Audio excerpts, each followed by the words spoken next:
அமெரிக்காவுடைய ஜனாதிபதி Donald Trump அவர்கள் நேற்று சவுதி அரேபியாவில் வந்து இறங்கியிருக்கிறாரு. இறங்கினதுக்கு பின்னால் அவர் பல விஷயங்களை பேசினார். அதில் முக்கியமான ஒரு விஷயம்தான் அமெரிக்கா சிரியாவின் மீது எந்தெந்த பொருளாதார தடைகள் எல்லாம் விதித்ததோ அதை முழுமையாக நான் நீக்கப் போகிறேன் என்பதாக ஒரு விஷயத்தை சொல்லியிருந்தார். இதே போல் அடுத்ததாக யுனைடெட் அரப் எமிரேட்ஸ், கட்டார் போன்ற முக்கியமான நாடுகளுக்கு டொனால்ட் ட்ரம்ப் அவர்கள் செல்ல இருப்பதாகவும் தெரிவிக்கப்படுது. இதே போல கட்டாருடைய அரச குடும்பம் மிக சொகுசு விமானம் ஒன்றையும் டொனால்ட் ட்ரம்ப் அவர்களுக்கு பரிசாக வழங்க இருப்பதாகவும் சொல்லப்படுது. என்ன நடக்குது, இதை பற்றி முழுமையாக இந்த பதிவில் பார்ப்போம். சேனலுக்கு ஃபெஸ்டோட வந்திருந்தால் மறக்காமல் சப்ஸ்கிரைப் செய்யுங்க, மற்றவங்களுக்கும் ஷேர் செய்யுங்க, அதிக பயனுள்ளதாக இருக்கும். நேர்கள் அனைவருக்கும் அஸ்ஸலாமு அலைக்கும் வரஹ்மத்துல்லாஹி வபரகாத்துஹு. இறைவனுடைய சாந்தியும் சமாதானமும் என்றென்றும் நம் அனைவர் மீதும் உண்டாவதாக. எங்களுக்கு தெரியும், அமெரிக்காவுடைய ஜனாதிபதி டொனால்ட் ட்ரம்ப் அவர்கள் நேற்று சவுதி அரேபியாவுக்கு விஜயம் செய்திருந்தார். இவர் பதவியேற்றதற்கு பிறகு, ஜனாதிபதியாக ஆனதற்கு பிறகு வெளியில் செல்லக்கூடிய மிக முக்கியமான முதல் பயணமாக இது கருதப்படுது. 4 நாட்கள் சுற்றுப்பயணத்தை மேற்கொண்டிருக்கிறார். இதன் மூலமாக மிடில் ஈஸ்ட், மத்திய கிழக்கு நாடுகளில் இருக்கக்கூடிய முக்கியமான அரபு நாடுகள், குறிப்பாக சவுதி அரேபியா, அதற்கு பிறகு யுனைடெட் அரப் எமிரேட்ஸ், அதற்கு பிறகு கட்டார் போன்ற நாடுகளுக்கு செல்ல இருப்பதாகவும் சொல்லப்படுது.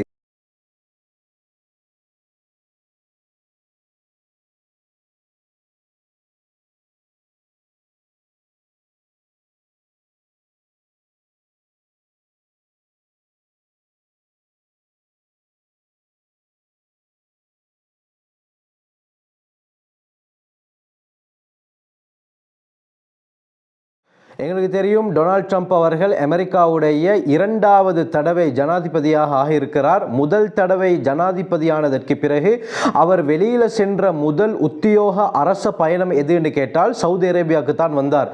இதே போல 2வது தடவை அமெரிக்காவுடைய ஜனாதிபதியானதற்கு பிறகு முக்கியமான முதல் பயணமாக மேற்கொண்டிருப்பதும் இந்த சவுதி அரேபியா தான். அமெரிக்காவை பொறுத்த வரைக்கும் பொதுவாக எல்லா நாட்டு அரசர்களும் டொனால்ட் ட்ரம்ப் அவர்களையோ அல்லது அமெரிக்கா ஜனாதிபதி யாராக இருந்தாலும் அவருடைய இடத்தில் போய் பார்ப்பது தான் வழக்கம். ஆனால் சவுதி அரேபியா, இதே போல முக்கியமான அரபு நாடுகளுக்கு அமெரிக்காவுடைய ஜனாதிபதி வருவதாக இருந்தால் அது முக்கியமான ஒரு விடயமாக பார்க்கப்படுது.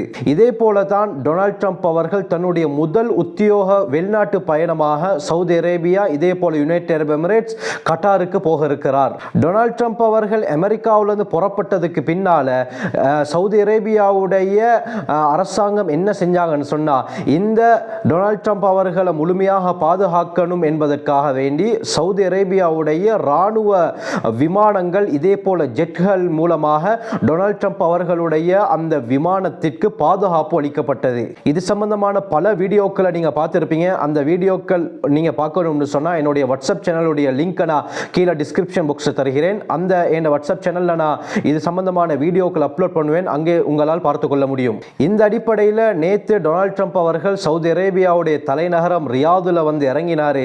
இவர் வரும் பொழுதே சவுதி அரேபியாவுடைய கிரவுன் பிரின்ஸ், முடி இளவரசன் முகமது பின் சல்மான் பல ராஜ மரியாதைகளுடன் டொனால்ட் ட்ரம்ப் அவர்களை வரவேற்றிருந்தார்.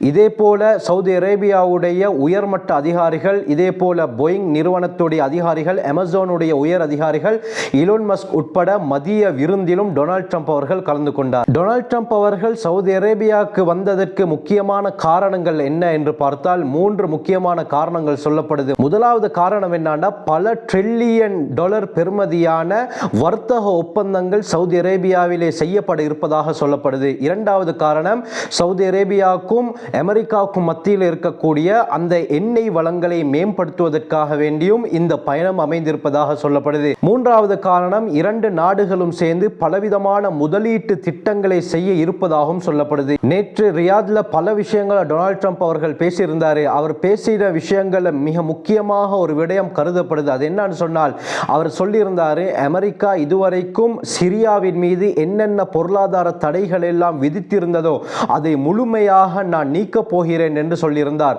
இவருடைய இந்த பேச்சை கேட்டு அரங்கத்தில் இருந்த எல்லோரும் கைகொட்டி தன்னுடைய சந்தோஷத்தை வெளிப்படுத்தினார்கள். இந்த விடயத்தை கேட்ட கிரவுன் பிரின்ஸ் முகமது பின் சல்மான் கூட தன்னுடைய இருக்கையிலிருந்து எழுந்து கைகொட்டி தன்னுடைய சந்தோஷத்தை டொனால்ட் ட்ரம்ப் அவர்களுக்கு வெளிப்படுத்தியிருந்தார். எங்களுக்கு தெரியும், பல வருடங்களாக சிரியாவில் உள்நாட்டு போர்கள் ஏற்பட்டது. இதன் காரணமாக பலவிதமான பொருளாதார தடைகள் சிரியாவின் மீது விதிக்கப்பட்டது. அதிகமான ஐரோப்பிய நாடுகள் அமெரிக்கா உட்பட சிரியாவின் மீது பொருளாதார தடையை விதித்திருந்தது. இதனால் சிரியாவிலே விலைவாசிகள் அதிகரித்தது.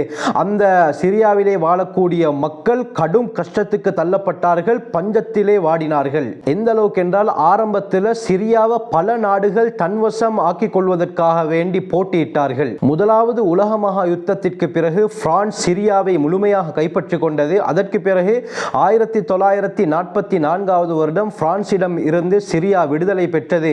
அதற்கு பிறகு 1967 வருடம் இஸ்ரேல் நடத்திய அந்த 6 டே வாரின் மூலமாக சிரியாவுடைய முக்கியமான இடங்கள் எல்லாம் இஸ்ரேலினால் ஆக்கிரமிக்கப்பட்டது. குறிப்பாக கோலான் ஹைட்ஸ், இந்த கோலான் குன்றுகள் சிரியாவிடம் இருந்தது. அதை முழுமையாக இஸ்ரேல் ராணுவம் 1967 வருடம் கைப்பற்றி தன்னுடைய அந்த ஆக்கிரமிப்புக்கு கீழால் அதை ஆக்கிக் கொண்டது. இப்படி சிரியாவிலே பல வருடங்களாக பிரச்சனைகள் வந்து கொண்டே இருந்தது.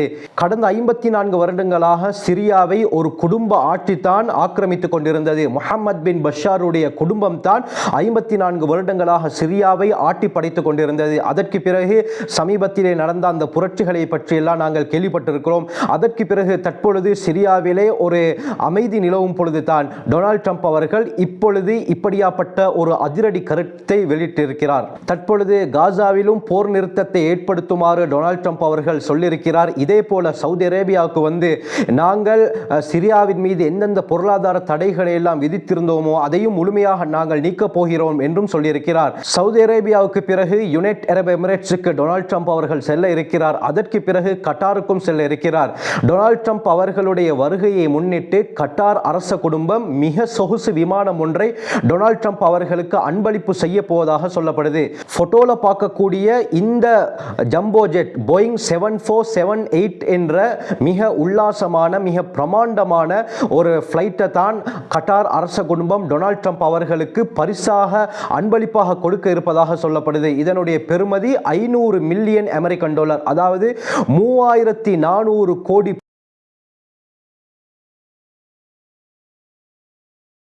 இந்த டொனால்ட் ட்ரம்ப் அவர்களுடைய இந்த உத்தியோகபூர்வ விஜயத்தின் காரணமாக மிடில் ஈஸ்டில் நடந்து கொண்டிருக்கக்கூடிய இந்த யுத்த சூழ்நிலை மாறுமா என்பதை நாங்கள் பொறுத்திருந்து தான் பார்க்க வேண்டும். காரணம் என்னவென்றால் சவுதியாக இருக்கலாம், கட்டாராக இருக்கலாம், யுனைடெட் அரபு எமிரேட்ஸாக இருக்கலாம், எல்லோருமே இந்த போரை நிறுத்தும்படித்தான் அவர்கள் விரும்புகிறார்கள்.